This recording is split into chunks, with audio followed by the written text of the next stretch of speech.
ഇന്ന് നമ്മൾ 5ാം ക്ലാസ്സിലെ ഇംഗ്ലീഷ് പാഠപുസ്തകത്തിലെ a day at the farm എന്ന് പറയുന്ന പാഠഭാഗത്തിൻ്റെ മലയാളം എക്സ്പ്ലനേഷനും മലയാളം മീനിങ്ങുമാണ് ഈ ഒരു വീഡിയോയിൽ ഉൾപ്പെടുത്തിയിട്ടുള്ളത്. You have already read the story of Parvati who loved the fields the tree and the plants. അല്ലേ, നിങ്ങൾ ഓൾറെഡി പഠിച്ചു പാർവതിയുടെ സ്റ്റോറി അല്ലേ, കഥ എങ്ങനെ വയലുകളെയും കൃഷിയെയും ട്രീസിനെയും പ്ലാന്റ്സിനെയും ഒക്കെ സ്നേഹിച്ച പാർവതിയുടെ കഥ നമ്മൾ മുന്നത്തെ പാഠത്തിൽ പഠിച്ചു. ഇനി here is the story of 2 kids who go to feed the animals on a farm.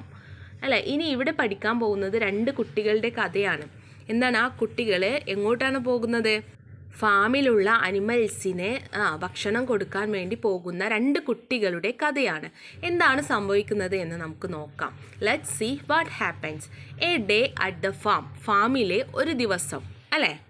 ഇവിടെ നമ്മൾ ഫാമിൽ നിൽക്കുന്ന കുട്ടികളെയും അല്ലേ ഒരാളെയും ഒക്കെ കാണുന്നുണ്ട് അല്ലേ, ഭക്ഷണം കൊടുക്കുന്ന ഒരാളെ കാണുന്നുണ്ട്. ഇനി one day Bill invited his friend Meg to visit his grandad's farm. Bill എന്ന് പറയുന്ന കുട്ടി ഒരു ദിവസം അവൻ്റെ ഫ്രണ്ടിനെ മെഗിനെ എങ്ങോട്ട് ക്ഷണിച്ചു? ഗ്രാൻഡ് ഡാഡ്, അവൻ്റെ മുത്തശ്ശൻ്റെ ഫാമിലേക്ക് ക്ഷണിച്ചു. Granddad needs help on his farm. ഗ്രാൻഡ് ഡാഡിന്, മുത്തശ്ശനിക്ക് എന്താണ്, ഫാമിൽ സഹായം ആവശ്യമാണ്. ബിൽ സെഡ്, ബിൽ പറഞ്ഞു. The kids went to the farm. അങ്ങനെ കിഡ്സ് എവിടെ എത്തി? ഫാമിലെത്തി. Granddad gave the kids some jobs to do. അപ്പോൾ എന്താണ്, ഗ്രാൻഡ് ഡാഡ് മുത്തശ്ശന് ആ കുട്ടികൾക്ക് കുറച്ച് ജോലി അവിടെ കൊടുത്തു.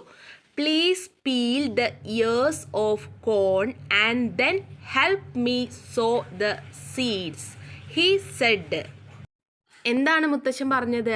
ഈ ധാന്യത്തിൻ്റെ തൊലി കളയാൻ ഒന്ന് സഹായിക്കൂ, എന്നിട്ട് ആ വിത്ത് വിതക്കാൻ എന്നെ ഒന്ന് സഹായിക്കൂ എന്ന് മുത്തശ്ശൻ അവരോട് പറഞ്ഞു. They were very happy to do the work. ആ ജോലി ചെയ്യാൻ അവർ ഭയങ്കര സന്തോഷമായിരുന്നു അവർക്ക്. ഓരോ ചിത്രത്തിലും എന്താണ്, ഓരോ കാര്യങ്ങൾ, ആ ഫാമിൽ നടക്കുന്ന ഓരോ കാര്യങ്ങളൊക്കെ കാണുന്നുണ്ട് അല്ലേ. പിന്നീട് എന്തായിരിക്കും സംഭവിച്ചിട്ടുണ്ടായിരിക്കുക, നമുക്ക് നോക്കാം. Now you can help me feed the animals if you are not tired, said Granddad. പിന്നെ മുത്തശ്ശൻ പറയാണ്, നിങ്ങൾക്ക് വിരോധമില്ലെങ്കിൽ എന്നെ ഈ അനിമൽസിനെ ഭക്ഷണം കൊടുക്കാനൊന്ന് സഹായിക്കാമോ? If you are not tired, നിങ്ങൾ ക്ഷീണിച്ചിട്ടില്ല എങ്കിൽ.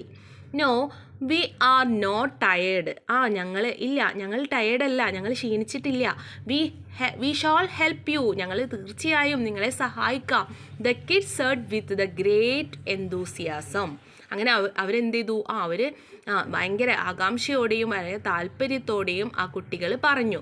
They fed the sheep and the geese. Granddad had all kinds of animals on the farm. They went with him to the barn to collect hay for the cows. എന്താണ്, അങ്ങനെ അവർ ഷീപ്പിനും ഒക്കെ എന്ത് ചെയ്തു? Food കൊടുത്തു. Grandad had all kinds of animals on the farm. എല്ലാ തരത്തിലുള്ള മൃഗങ്ങളും ആ മുത്തശ്ശൻ്റെ ഫാമിൽ ഉണ്ടായിരുന്നു. They went with him to the barn to collect hay for the cows. അങ്ങനെ മുത്തശ്ശൻ്റെ കൂടെ പശുക്കൾക്ക് പുല്ല് ശേഖരിക്കാൻ വേണ്ടി അവർ തൊഴുത്തിലേക്ക് പോയി. There I have collection of bees also. എനിക്ക് ഇവിടെ എന്താണ്, തേനീച്ചകളുടെ കളക്ഷനും ഉണ്ട്. Showing another side of the farm. ഈ ഒരു ഫാമിൻ്റെ മറ്റൊരു ഭാഗത്തായിട്ട്. ഗ്രാൻഡ് ഡാഡ് ആഡഡ്, മുത്തശ്ശൻ കൂട്ടിച്ചേർത്തു. You need not feed the bees. നിങ്ങൾക്ക് ആവശ്യമില്ല, എന്താണ്, ബീസിന് നിങ്ങൾ ഫുഡ് കൊടുക്കേണ്ട ആവശ്യമില്ല. Do not disturb them. അവരെ ഒരിക്കലും എന്ത് ചെയ്യാൻ പാടില്ല, ബുദ്ധിമുട്ടിക്കാൻ പാടില്ല. ചിത്രത്തിൽ കാണുന്നുണ്ട് അല്ലേ, തേനീച്ചകളെ കൂട് കാണുന്നുണ്ട്. Do you know what the kids did. നിങ്ങൾക്കറിയാമോ കുട്ടികൾ എന്തായിരിക്കും ചെയ്തിട്ടുണ്ടായിരിക്കുക? They went near the bee secretly. അങ്ങനെ അവരെന്തായത്, രഹസ്യമായിട്ട് ആ തേനീച്ചകളുടെ അടുത്തെത്തി. Granddad did not notice it. മുത്തശ്ശൻ അത് ശ്രദ്ധിച്ചില്ല. But stepped on a log and peeped into the hive. They are sleeping, he declared. Bill എന്ത് ചെയ്തു? ഒരു ലോങ് നീളമുള്ള ഒരു പൈപ്പിൻ്റെ മുകളിൽ നിന്നിട്ട് ആ ഹെവിയിലേക്ക് നോക്കി അല്ലേ, ആ തേനീച്ചയുടെ കൂട്ടിലേക്ക് നോക്കി. ദേ ആർ സ്ലീപ്പിംഗ്, അവർ ഉറങ്ങുകയാണ്. ഹി ഡിക്ലെയർഡ് അല്ലേ, അവൻ പറഞ്ഞു.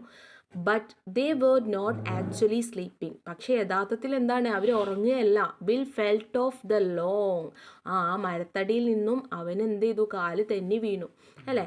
ദ ബീസ് വേർ ഡിസ്റ്റർബ്ഡ്, അങ്ങനെ ആ തേനീച്ചകൾക്ക് എന്തായി, അത് ശല്യമായി. The bees flew after Bill and Meg, ആ തേനീച്ചകളെ എന്താണ്, ആ ബില്ലിൻ്റെയും മെഗിൻ്റെയും പിന്നാലെ കുത്താനായിട്ട് എങ്ങനെ പറന്നു ചെന്നു. ദ കിഡ്സ് റാൻ ഫാസ്റ്റ്, കുട്ടികൾ പെട്ടെന്ന് ഓടി, സ്പീഡിൽ ഓടി. ദ ബീസ് ഫ്ലൂ ഫാസ്റ്റർ, ബീസും എന്താണ്, പെട്ടെന്ന് ഫാസ്റ്റായിട്ട് അവരുടെ പിന്നാലെ പറക്കുന്നുണ്ടായിരുന്നു.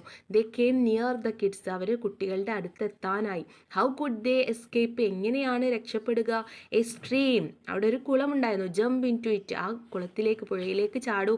ബിൽ സ്ക്രീംഡ് അല്ലേ, ബിൽ പറഞ്ഞു. They jumped into the stream, അങ്ങനെ അവർ ആ ഒരു സ്ട്രീം, അരുവിയിലേക്ക് അവരെടുത്ത് ചാടി. The bees flew back to their hive അല്ലേ, അപ്പോൾ തേനീച്ചകൾ എന്ത് ചെയ്തു, അവർ പുഴയിലേക്ക് ചാടിയപ്പോൾ തേനീച്ചകൾ തിരിച്ച് അവരുടെ കൂട്ടിലേക്ക് പോയി. The stream was not deep, ആ സ്ട്രീം, ആ ഒരു പുഴ എന്താണ്, വലിയ ആഴമുണ്ടായിരുന്നില്ല. It saved the kids from the angry bees, ദേഷ്യപ്പെട്ട എന്താണ്, ബീസ്, തേനീച്ചകളിൽ നിന്നും ആ പുഴ അവരെ രക്ഷിച്ചു. Grand ran to the stream and helped them get out, ഇതൊക്കെ കേട്ട് മുത്തശ്ശൻ എന്തായത്, ഓടി വന്ന് കുട്ടികളെ ആ സ്ട്രീമിൽ നിന്നും, പുഴയിൽ നിന്നും പുറത്തേക്ക് എടുക്കാൻ സഹായിച്ചു അല്ലേ. പിക്ചറിൽ കാണുന്നില്ലേ മുത്തശ്ശനെ അവരെ പുറത്തേക്ക് എടുക്കുന്നത്. പിന്നീട് ചിത്രത്തിൽ എന്താ കാണുന്നത്, മുത്തശ്ശൻ 2 പേരോടും എന്തൊക്കെയോ പറയുന്നുണ്ട് അല്ലേ. എന്താണ് പറഞ്ഞിട്ടുണ്ടായിരിക്കുക.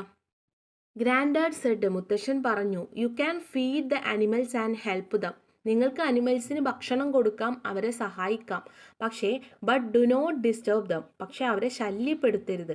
V are sorry the kids said, അപ്പോൾ കുട്ടികൾ പറഞ്ഞു, ഞങ്ങളോട് ക്ഷമിക്കണം. They were wet but they were happy at last, അവർ നനഞ്ഞിരുന്നു, പക്ഷെ എന്താണ്, അവർ അവസാനം സന്തോഷത്തോടെയാണ് നിന്നത് അല്ലേ, അവർക്ക് അവസാനം സന്തോഷമായി. ഇത്രയുമാണ് ഈ ഒരു പാഠഭാഗത്തിൻ്റെ മലയാളം മീനിങ്. അപ്പോൾ വീഡിയോ ലൈക്കും ഷെയറും കമൻറ്റും സബ്സ്ക്രൈബും ചെയ്യാൻ മറക്കരുത്. അടുത്ത വീഡിയോയിൽ നമുക്കിതിൻ്റെ ക്വസ്റ്റ്യൻ ആൻസേഴ്സും ആക്ടിവിറ്റീസൊക്കെ ഡിസ്കസ് ചെയ്യണം. ഇത് നിങ്ങളുടെ ഇംഗ്ലീഷിലെ ലാസ്റ്റ് ചാപ്റ്റർ ആണ്.